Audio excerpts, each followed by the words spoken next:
नमस्कार शेतकरी बांधवांनो, मी चंद्रकांत माडी, मानसे ॲग्रो फार्म।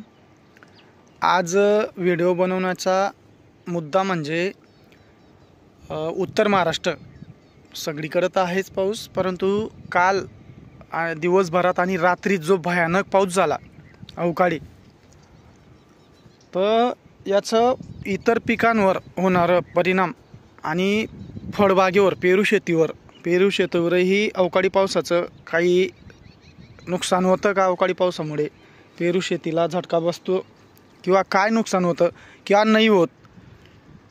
अवकाळी पावसात पेरू ह्या बाग ही सुरक्षित असते की नाही, हे सगळ्यात महत्त्वाचा मुद्दा आहे। शेतकरी बांधवांनो, तर तुम्ही बघू शकता बागेची कॅनोपी ही कुठलं फिल्टर नाही, एडिटिंग नाही, जे आहे ते रिअल आहे।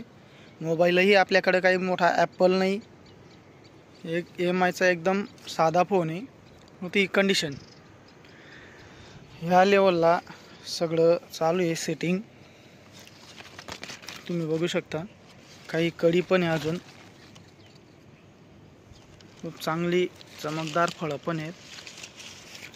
महत्त्वाची गोष्ट शेतकरी बांधवांनो, काल जो हा पाऊस झाला आणि रात्रीमध्ये इतका जबरदस्त पाऊस झालेला इकडं की सांगता येत नाही। कापसाचं आपलं स्वतःचंही आणि सगळ्या शेतकरी बांधवांचं कापसाचं एवढं मोठं नुकसान झालं आहे की आता दुसऱ्या वेचण्या होत्या, आपला घरचा स्वतःचा जवळजवळ 12 ते 15 क्विंटल येणारा हप्ता हा पूर्ण ओला झालेला आहे कापूस। आता त्याला वेचता येणार नाही 2-4-8 दिवस आता लवकर, आणि वेचलंही तर वेचणीलाही जड जाऊ शकतं ते मजुरांना, आणि काढल्यानंतरही पाहिजे तसा फ्रेश निघणार नाही आहे।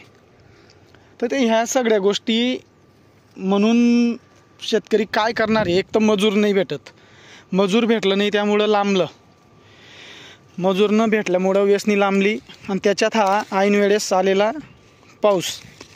तर ह्या सगळ्या गोष्टींचं खूप मोठं संकट आहे शेतकरी राजावर। मेहनत करायला आपण खूप तयार आहोत, खूप जिद्द आहे, खूप रात्रंदिवस झटत असतो, परंतु हा वरचाही आपल्याला साथ देत नाही। त्यामुळं एक सुरक्षित पर्याय म्हणून फळबाग जास्त नाही, शेतकरी बांधवांनो मी जास्त नाही म्हणत, परंतु प्रत्येक शेतकऱ्याने, आणि पेरूच लावा असंही नाही म्हणत मी, ज्या तुम्हाला जे जमत असेल, समजा काहीतरी आंबे आहेत, शेवगा आहेत, किंवा इतरही भरपूर आहेत फळबागेत पर्याय, तर 1 एकर कमीत कमी 1 एकर तरी साईट म्हणून ह्या गोष्टी करणं महत्त्वाचं आहे। कारण इकडं नाही तर तिकडं तरी तारले जाऊ। दुसरी गोष्ट, पेरूवर अवकाळी पावसाचा परिणाम होतो की नाही? काही होत नाही, फक्त एक आहे, आता जे आपलं विदर्भ मराठवाडा त्या साईडला धाराशिव, सांगली, सोलापूर वगैरे जेवढं काही पूरस्थिती आली आता या पावसात, तिथं तर संत्र्याच्या, पेरूच्या, द्राक्षाच्या अक्षरशः बागाच्या बागा, शेताच्या शेतं वाहून गेले। ते तेवढ्याला काही पर्याय नाही आहे, ते तर डायरेक्ट आसमानी संकट आहे। परंतु जो काही हा अवकाळी पाऊस होतो अवेळी येणारा, तर त्यानुसार म्हटलं तर पेरू शेतीला, फळबागेला बिलकुल झटका बसत नाही, काही टेन्शन नाही। आता ह्या बागेची कंडिशन, जेव्हा आपला पहिला बहार होता त्यावेळेस मेमध्ये मेच्या आधी जे वादळ आलं आणि जी गारपीट झाली, 2 वेळेस कडी अवस्था, आता तुम्ही ह्या एवढ्याशा अवस्थेत, कडी अवस्थेत भयानक गारपीट झाली 2 वेळेस, आणि वादळही आलं, कोणाचे कांद्याचे शेड उडाले, कोणाचे गुरांचे चाराचे शेड उडाले, परंतु हे झाडही एवढं मजबूत येतं, एक सिंगल झाड मुडालं नव्हतं, तुटलं नव्हतं, वाकलं नव्हतं। आणि राहिली गोष्ट, जे काही टेम्परेचरमुळं फळगड होते किंवा वादळमुळं, त्या गोष्टी काही आपल्याला घडल्या नाही, सगळ्या व्यवस्थित ट्रीटमेंट असल्यामुळं फळही काही पडलं नाही, कडी तुटली नाही, काही नाही। हा एक प्लस पॉईंट आहे पेरू शेतीत। आता तुम्ही बघू शकता, आता हे झालेल्या पावसात मक्याचं, कापसाचं, जो मका कापून ठेवलेला होता खाली, आणि जो वेचणीला बाकी आहे तो कापूस तर बऱ्यापैकी 90% ओला झाला, 90-100% ओला झाला।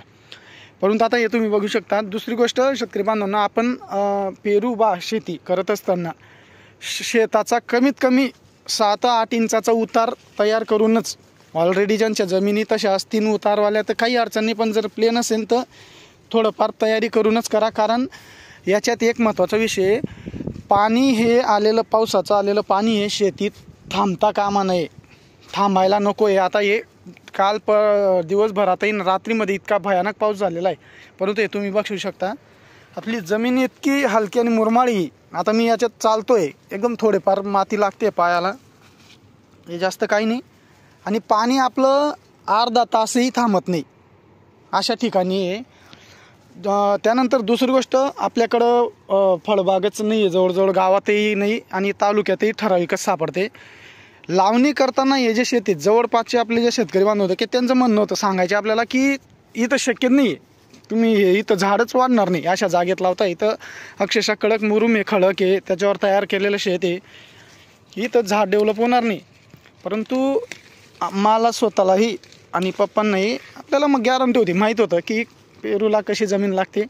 त्यामुळं आज तुम्ही हे बघू शकता, आता 6 फुटावर तार आहे, 7 फुटाचा बांबू आहे, 6 फुटावर तार आहे. छाटणी करून फक्त 3-3.5 महिने झालेत. विचार करा शेतकरी बांधव, 6 फुटाच्या वरती हे झाड गेलेलं आहे, इतकी जबरदस्त ग्रोथ आहे. आणि कॅनोपी, शेंडा फ्रेश तुम्ही बघू शकता. मी पहिलेही म्हणलो की याला 1.5 महिन्यापासून फवारणी केलेली नाही आहे, कारण बागेची कंडिशन बघता फवारण्याची गरजही येत नाही आपल्याला, ना सकिंग पेस्टचा अटॅक आहे, ना आडी, ना काही. तर हे फळही बघू शकता, काही तर एवढी ग्रोथ आहे, थोड्या दिवसात फॉर्म बॅगिंग येतील. फळाचं चमक, आकार वगैरे एकदम व्यवस्थित आहे. तर या सगळ्या महत्त्वाच्या गोष्टी आहे.